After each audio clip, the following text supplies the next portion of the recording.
गया हो, नहीं निकल रहा हो, किसी व्यक्ति से कोई काम करवाना है, वो काम नहीं कर रहा, कोई फाइल आगे नहीं बढ़ रही है, कोई कार्य अटक रहा है, तो एक जल के पात्र में जल भरकर 5 बेलपत्री शिव जी को समर्पित कर कुंदकेश्वर महादेव का नाम लेकर एक सफेद पुष्प बेलपत्री के ऊपर जो शिव जी को चढ़ाई है उस पर समर्पित कर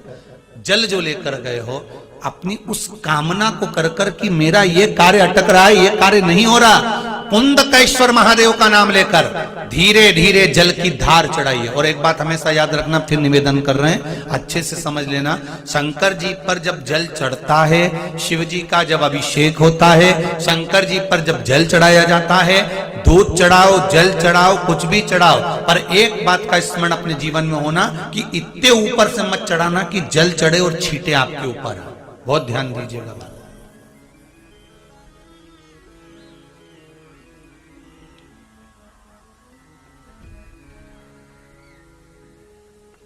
यहां तक वर्णन करा गया है कि शंकर जी का जल चढ़ा हुआ जहां से बहकर जाता है ना, उसको लांगा तक नहीं जाता।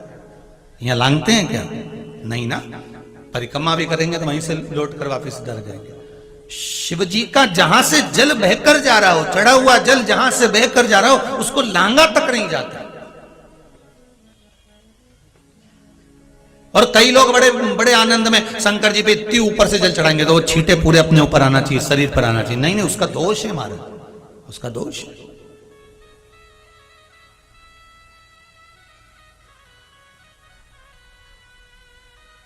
शिव जी को अगर आप जल चढ़ा रहे हो,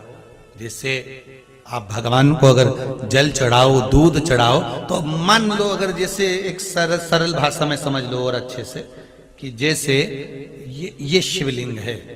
शंकर जी का, ये शिवलिंग है, और आप जल चढ़ा रहे हो तो इतनी ऊपर से छोड़ोगे तो पानी का छींटा तो अपने ऊपर आएगा, पर वही जल, वही दूध, वही सामग्री आप शिवलिंग से थोड़ी सी दूरी बनाकर अगर आप समर्पित करेंगे तो बाबा उसको स्वीकार भी करता है और आनंद की अनुभूति भी होती है, कार्य में सिद्धता भी आती है,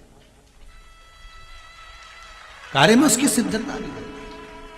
अब तुम तो ऊपर से छोड़ रहे हो जिससे वो पानी तुम्हारे ऊपर ही आए, तो वो एक अलग प्रसंग है, बोलिए एक अलग विषय।